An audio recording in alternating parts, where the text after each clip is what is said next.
Very morning 10th class, this is Dipti Singh, your English teacher. आज हम पढ़ने वाले हैं अपना chapter number 5 refund written by Fitz Carrington. तो कल मैंने आपको बोला था कि आपको लिख लेना है, समझ लेना है, तो अब मैंने लिखवा दिया था। इंट्रोडक्शन देखते हैं क्या कहा है इंट्रोडक्शन में। This one act play is about a former people. People PUPIL, people means यहाँ पे है आपका स्टूडेंट से, फॉर्मर मीन्स पहले पढ़ने वाला, फॉर्मर पीपल आया था, who unexpectedly arrives at the school in which he studies earlier। वो अचानक से मतलब अराइव आता है स्कूल में जो पहले पढ़ता था। The education that he received at school has left no good expect on him। जो स्कूल से उसे स्टडी उसने की थी, उसने जो एग्जाम्स दिए या फिर जो कुछ भी उसने रिसीव किया, उसकी लाइफ पर कोई इम्पैक्ट उसका नहीं पड़ा, इसलिए वो वापस आया हुआ था। He has been worthless, मतलब वो पूरी तरह से वर्थलेस था, कोई मतलब उसका जीने का उद्देश्य भी नहीं था, मतलब वो बिल्कुल कह सकते निकम्मा जिसे कहते हैं, या जिसका प्राइस बिल्कुल भी ना हो। He argues with the principal of the school, उसने आर्ग्यूज किया प्रिंसिपल के साथ में, मतलब तर्क वितर्क किए। Previously the principal is not ready to accept his demand। पहले तो रिफंड, जैसे कि आपको पता है ना, जो चैप्टर का नाम है रिफंड, रिफंड से मतलब क्या, जो फंड है उसको वापस दीजिए। तो जो कौन सा फंड, जो कि स्कूल में रहते हुए फीस दी जाती है बच्चों के थ्रू, उनके पेरेंट्स के थ्रू, तो वो वापस मांग रहा है। तो पहले तो प्रिंसिपल ने एक्सेप्ट नहीं की उसकी डिमांड को, but finally he tells his teachers to conduct a re examination to ascertain his worth. कि फाइनली वो ये मान गया है कि ठीक है, आपकी री एग्जामिनेशन होंगे, उससे आपका जो आपको ऐसा लगता है कि आपकी कोई वर्थ नहीं, कोई वैल्यू नहीं, वो फाइनल आपको पता चल जाएगा। तो समरी पर नजर डाल देते हैं, समरी में क्या कहा गया है। ठीक है, a former people unexpectedly arrives at the school. एक फॉर्मर पीपल मतलब पुराना स्टूडेंट आता है अचानक से, एक्सपेक्ट नहीं किया होता है किसी ने, ऐसा होता है ना कि अचानक से कोई ऐसा गेस्ट आ जाता है या ऐसा कोई इवेंट आ जाता है जिसकी हम कल्पना नहीं कर पाते, सोच नहीं पाते हैं।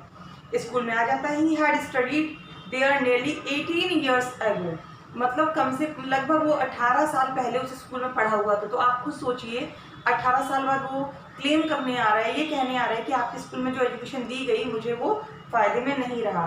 He entered the principles office arrogantly, वो प्रिंसिपल ऑफिस में मतलब एंटर हो गया, मतलब एरोगेंटली, बहुत गुस्से के साथ। He told the principal that his name was Washerkoff. The principal asked him whether he wanted a certificate. तो प्रिंसिपल को अपना नाम बताता है, क्या बताता है, वॉशरकॉफ, WASSERKOPF। ओके, और इस तरह से जो आपके मतलब इसमें प्रिंसिपल है, प्रिंसिपल पूछते हैं कि आप सर्टिफिकेट लेने के लिए आए हैं। वॉशरकॉफ रिप्लाइड इन नेगेटिव, नेगेटिव मतलब नहीं, मुझे नहीं चाहिए, नेगेटिव में आंसर दिया, यानी कि नहीं चाहिए। He wanted the principal to refund the tuition fees which he had paid for his education. वो प्रिंसिपल से ये कहना चाहता था कि उसकी जो ट्यूशन फीस लगी हुई थी स्कूल में, वो जो एजुकेशन के लिए दी थी, वो वापस लेने आया है। He was a poor man, वो एक गरीब इंसान है, इसलिए उसे रिफंड चाहिए। Therefore he needed the money, वो गरीब इंसान है इसलिए उसे उसका रुपए चाहिए। The principal asked Washerkoff why he wanted the fee back. Principal ने पूछा कि किस मतलब रीजन बताइए, क्यों ऐसा चाहिए कि आपको फीस को वापस क्यों देना पड़े। He told the principal that he didn't get his money's worth, कि मैंने जो मनी लगाई है उसका कोई वैल्यू नहीं मिला, मुझे कोई वर्थ नहीं है, उसका कोई मतलब नहीं हुआ कि मैंने उसको खर्चा किया। ही डिडेंट लर्न एनीथिंग, उस मैंने मतलब वो वॉशरकॉफ क्या कह रहे हैं, वॉशरकॉफ कह रहा है कि मैंने कुछ भी नहीं सीखा। Rather the education had made nothing but an incompetent ass out of him. बजाय कि एक अच्छा इंसान बनाने की, अच्छा एजुकेटेड पर्सन बनाने के, उस एजुकेशन ने मुझे क्या बना दिया, एक फिजूल का गधा बना के छोड़ दिया। Incompetent ass out of him.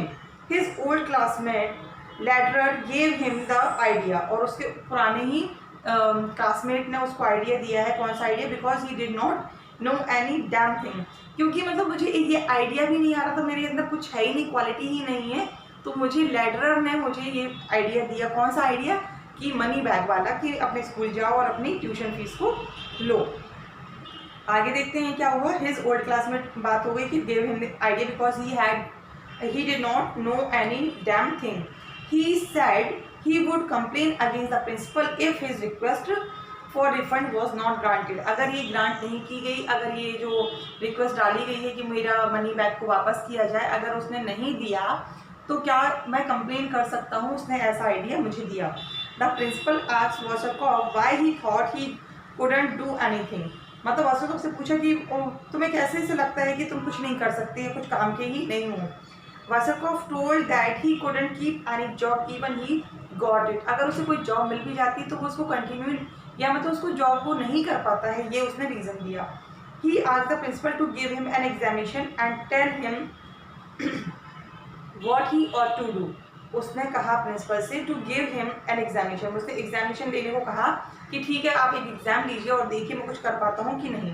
The principal asked him to wait and called a conference of teachers. Principal ने उससे कहा वेट कीजिए, ठीक है मैं अपनी टीचर्स की टीम को बुलाता हूँ और एक कॉन्फ्रेंस के थ्रू सोचता हूँ, इस पर विचार करता हूँ। The matter was discuss seriously, इस मैटर को बहुत सीरियसली डिस्कस किया गया। The teachers decided to hold the examination and ask him simple question. Decide किया टीचर्स ने कि ठीक है एक एग्जाम कंडक्ट करते हैं और उससे सिंपल क्वेश्चन पूछते हैं।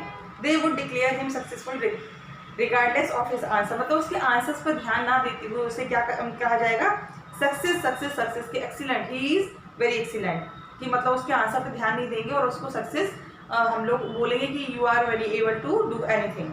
वॉशरकॉफ faced all the teachers one by one. Washerkoff ने क्या किया, फेस किया एक एक टीचर को, एक एक one by one. He called them by name. तो आप लोग भी देखा हुआ है ना, टीचर्स को एक डुप्लीकेट नेम दिया जाता है, जो मतलब टीचर्स का ओरिजिनल नेम को छोड़ के नए नए नाम से उसको पकड़ा जाता है। एंड गेव सिली आंसर्स, और उसने रॉन्ग आंसर्स दिए, गलत आंसर दिए। ही वॉज गिवन, अब भी देखिए क्या हुआ, he was given excellent in practical manners, gentlemanliness, courtesy, physical culture, alertness, perseverance, logic and ambition. मतलब उसको देखिए क्या क्या उसे मतलब जो व्यवहार कुशलता होती है, भलमास जैसे मतलब एक अच्छा इंसान होता है, शिष्टाचार, उसकी फिजिकली जो एनर्जी है, संस्कृति, व्यवसाय, तर्क, अभिलाषा, मतलब जितने भी सब्जेक्ट होते हैं मैथ्स को छोड़कर सब तरह से उसको क्या बोला गया, very good very good very good. Now it was the turn off the maths teacher. अब किसका टर्न था, मैथ्स टीचर का। His first question was answered wrongly. उसका पहला जो क्वेश्चन था वो रॉन्ग हो गया। तो रॉन्ग कैसे, टीचर ने डिक्लेयर किया कि यू आर रॉन्ग। तो प्रिंसिपल, इवन टीचर, सभी लोग गुस्सा हो गए कि देखिए मतलब क्या प्लान किया गया था कि इसको ट्रू ट्रू ट्रू सच सच बोल के इसको यहाँ से निकाल देंगे, लेकिन मैथ्स के टीचर ने क्या कर दिया, तो मैथ्स के टीचर ने बता दिया यू आर रॉन्ग, क्योंकि उसने रॉन्ग आंसर दिया। अब क्या होता है देखिए, his first question was answered wrongly. Everybody was stunned when the teacher justified his rightful claim for the refund. अब टीचर ने भी क्या कह दिया, हाँ बिल्कुल ये सही कह रहा है, इसको रिफंड तो करना ही चाहिए। तो अब एक तरह से वॉशरकॉफ तो खुश हो जाएगा ना कि मैथ्स टीचर ने उसका पक्ष लिया कि हाँ मुझे सही बात पकड़ी है कि मुझे देना ही चाहिए। The principal got furious with the maths teacher. तो जो प्रिंसिपल है वो भी फ्यूरियस हो गया, गुस्सा हो गया मैथ्स टीचर से।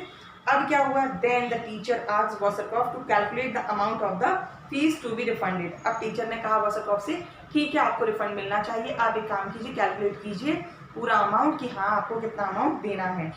He did the same correctly, मतलब उसने बिल्कुल बहुत करेक्टली आंसर दिया। इट अमाउंटेड टू 6450 क्राउन्स, मतलब उसको 6450 क्राउन्स की उसने पूरी डिटेल बता दी कि इतना मुझे रुपए मिलना चाहिए। He had answered the difficult question correctly to the smallest detail. इतना बड़ा क्वेश्चन, इतना डिफिकल्ट क्वेश्चन को उसने बहुत इजी तरीके, इजी वे में और शॉर्ट, उसको डिटेल नहीं घुमाता फिरा, उसको बहुत शॉर्ट में स्मॉलेस्ट डिटेल में उसने करेक्ट आंसर दे दिया। The math teacher certified that the candidate passed in maths. He was really a mathematical genius. Washerkoff called it a tricky plan. मतलब वॉशरकॉफ ने क्या कहा इसको, इस वाली चीज को ट्रिकी प्लान कहा। क्यों कहा, वो समझ गया कि अब तो उसको रिफंड नहीं मिलेगा। अब क्या होगा, the principal declared him pass with distinction, मतलब हर चीज में डी मिल गया उसको, distinction in every subject and was fully entitled to the certificate he was already awarded. The principal congratulated him. He asked Washerkoff to be off lest he should be thrown out. मतलब principal ने क्या कहा, अब तुम यहाँ से निकल लो नहीं तो फेंका जाएगा। इस तरह से ये ट्रिक मतलब मैथ्स टीचर क्या थोड़ा सा बुद्धि चलाई उसने अपना एक आइडिया लगाया और वॉशरकॉप को उसके पोजीशन पर ला दिया। इस तरह से ये स्टोरी ख़त्म होती है। अब हम लोग करेंगे इसे क्वेश्चन आंसर। तब तक अपना ध्यान रखिए, मुस्कुराते रहिए। Have a nice day. Thank you.